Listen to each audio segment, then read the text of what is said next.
คิดอยู่ทุกวันคิดอยู่ทุกคืนคิดว่าสักวันตัวฉันคงถูกลืมน้อยลงทุกวันที่เราคุยกันเพราะว่าอะไรถึงได้เปลี่ยนไป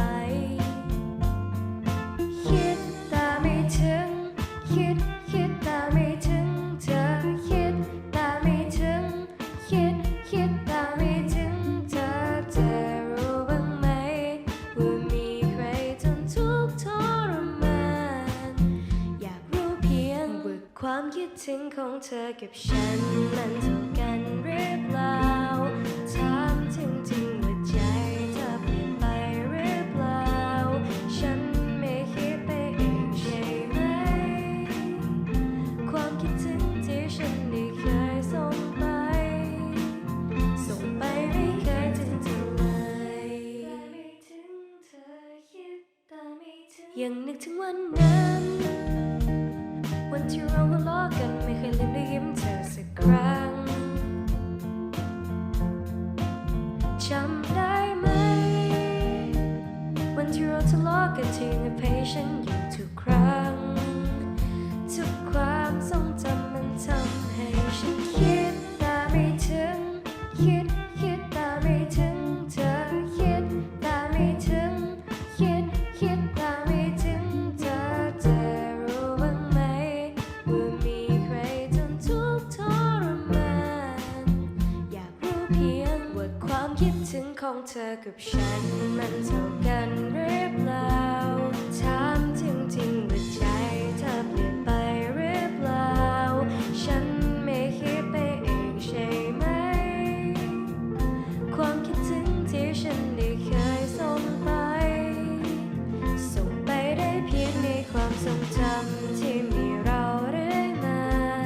แค่นึกภาพตอนนั้นฉันก็มีน้ำตารู้บ้างไหมว่าเจ็บแค่ไหนความคิดถึงที่ฉันได้เคยส่งไป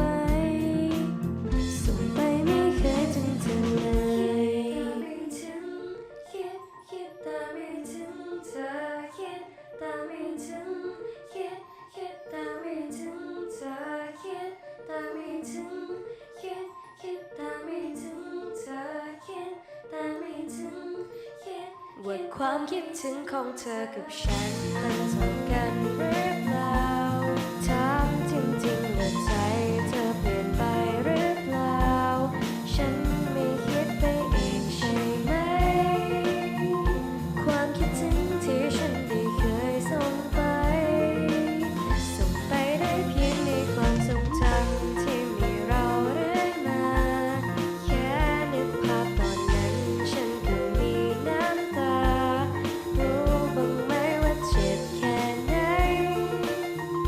ความคิดถึงที่ฉันได้เคยส่งไปไม่เคยถึงเธอเลย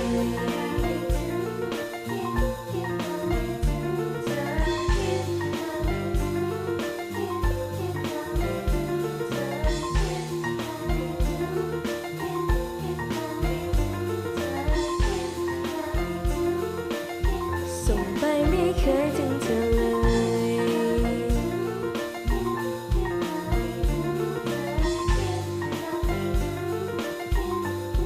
ถ้าเธอนั้นจะไม่กลับมาอยากให้รู้ว่าทุกๆช่วงเวลาไม่เคยไม่คิดถึงเธอเลยว่าความคิดถึงของเธอกับฉันมันเท่า